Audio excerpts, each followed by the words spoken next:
there's a lot of fact data that you need that's kind of constantly changing, like which doctors are treating what where and what insurance do they take and stuff like that. For me, one of the things that I am really interested in is kind of this shift to consumerism within the healthcare space. There are some real challenges around the integration of different systems to produce the experiences that consumers expect. We're so excited to be here today with John Berndt, SVP of Health for the Americas at Valtech. John, would love to have you tell us a little bit about yourself, and I think it's going to be a really good indicator of why I'm so excited to have you. Thanks, Haley. I'm really excited to be here, too. I'm really looking forward to this conversation. So I am the Senior Vice President for Health in the Americas at Valtech.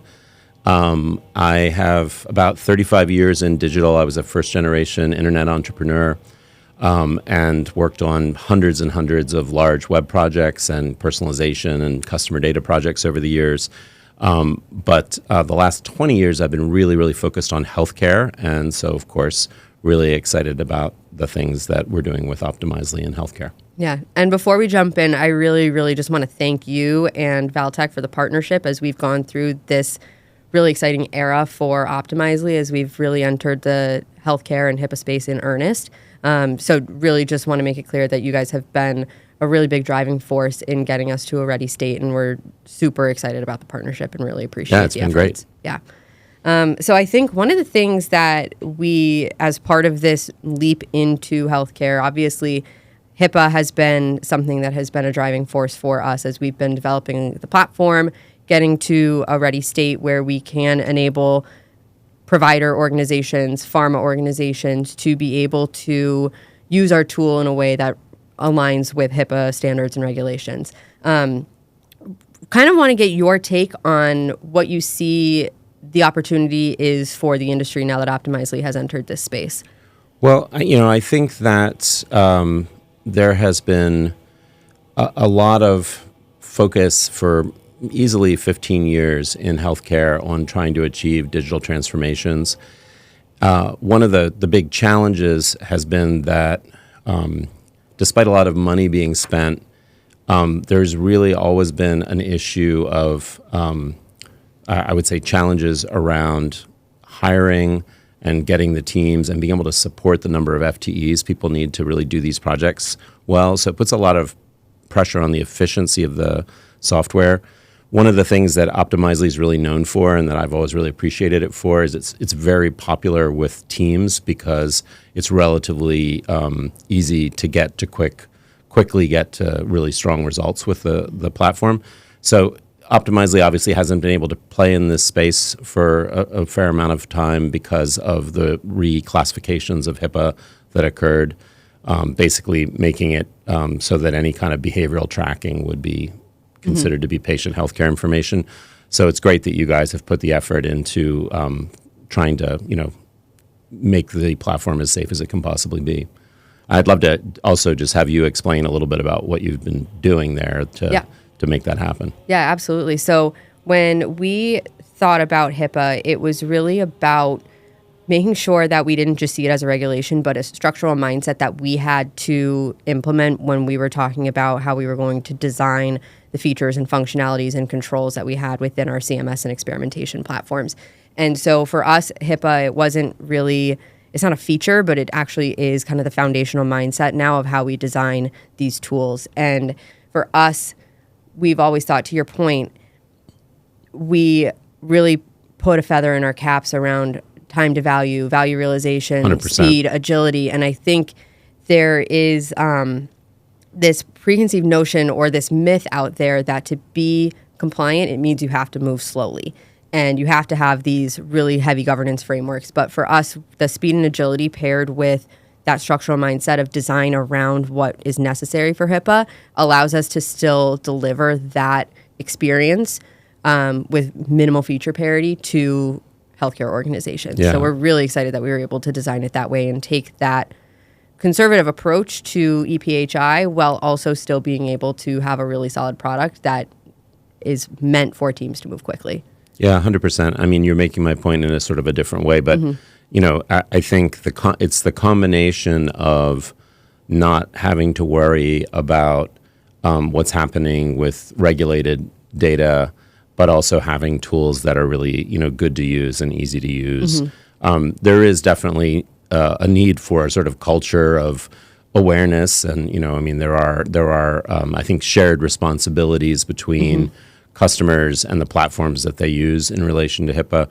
But you guys are starting from platforms that are really easy to use and that are designed for streamlined digital operations. So that's just a huge plus. Yeah, of course. And because all of this means nothing if you can't launch experiences. Yeah. And being able to do that at scale and with speed and agility, I think is really where we're going to start to see some momentum together, given Valtech's experience in the space as well. Yeah, absolutely. Yeah. So for me, one of the things that I am really interested in is kind of this shift to consumerism within the healthcare space. And for organizations that have these consumer-grade ambitions, really interested to hear what you have to think about how their teams have to evolve to, whether it's more FTEs, whether it's different technology. Really curious to hear your thoughts there. I mean, I think that some of the challenges that health organizations, and this is true in health systems, but also insurers and also in pharma and medical devices, there are some real challenges around the integration of different systems to produce the experiences that consumers expect. So obviously, consumer experiences is driven not by the last health system that they went to or by the last, pharma clinical trial they participated in, but more just by what they expect from, digital organizations generally, digital-first organizations generally. And in order to get to that, you have to actually bring data together from a lot of different places. Typically, there's a lot of fact data that you need that's kind of constantly changing, like which doctors are treating what where and what insurance do they take and stuff like that. There's also, the layer of customer data, like what did customers do? Obviously, in experimentation, you're able to track that in a HIPAA-safe way and then react to it with personalization and A/B testing and all the rest. So those things all end up being really important. You have to have the skills. I mean, one thing that we really emphasize at Valtech, and we really try to help with in every project that we do, is that people basically are kind of in error when they just adopt technology but don't actually invest in building a practice around it. So even with really easy to use technology, I think there has to be some investment in figuring out how are we going to sustain this once the project's over for the long term. And so we put a lot of thought when we do our projects in how can we use the projects as team enablement, essentially for our customers, and how can we help them build the right culture and the right practice internally. I think everybody is struggles in healthcare with headcount, relative to what the goals are. Yep, absolutely. And I think I really like what you said there. It's sometimes the tool obviously matters, but it's the people and process behind it that are also part of the whole machine. Yeah. You can a lot of times have any tool you want, but if you don't have that culture and the right processes in place, it's why 80% of initiatives tend to fail, because you just plug and play different technologies without addressing kind of the larger mechanism that has to work together. That's right. And one of the challenging things, particularly in hospital systems and academic medicine, I think has a lot of this too, is that bigger system that you're describing, or that bigger complex of things that have to come together, often is very siloed in the organization. And I just gave a talk with my client and friend, Jeff Stewart, at the Healthcare Strategies Conference down in Orlando, that was all about sort of how do you run the maze of the institution to get all the things connected that you need to connect to build your experiences that you want to have. Because a lot of the data that you need to really power these healthcare experiences, it already has a life in the institution and it's already being used for other things. Like, for instance, all the information about what doctors are credentialed for what and where they practice and what they treat where. That kind of content that you really need to power these like just-in-time experiences with clients, with customers, are are being used by the institution to do all different kinds of things. They're being used for HR purposes. They're being used for, reporting that's being done and so forth and so on. So to get at that data in a way that you can use it in the context of, say, an Optimizely driven website, a CMP driven master data management program, all those kinds of things, it requires some cleverness and it requires some coalition building within the organizations. Yeah, absolutely. And I think that's what we're seeing the emerging leaders are doing, is they're really focusing on the process too. And I think that's another value driver of the Optimizely platform, where it is purpose-built for marketers. Yeah. And it allows the marketing processes to be at the forefront of the developer, the marketer, the entire content lifecycle experience, but also allows you, again, to work with IT, but it's not IT driven.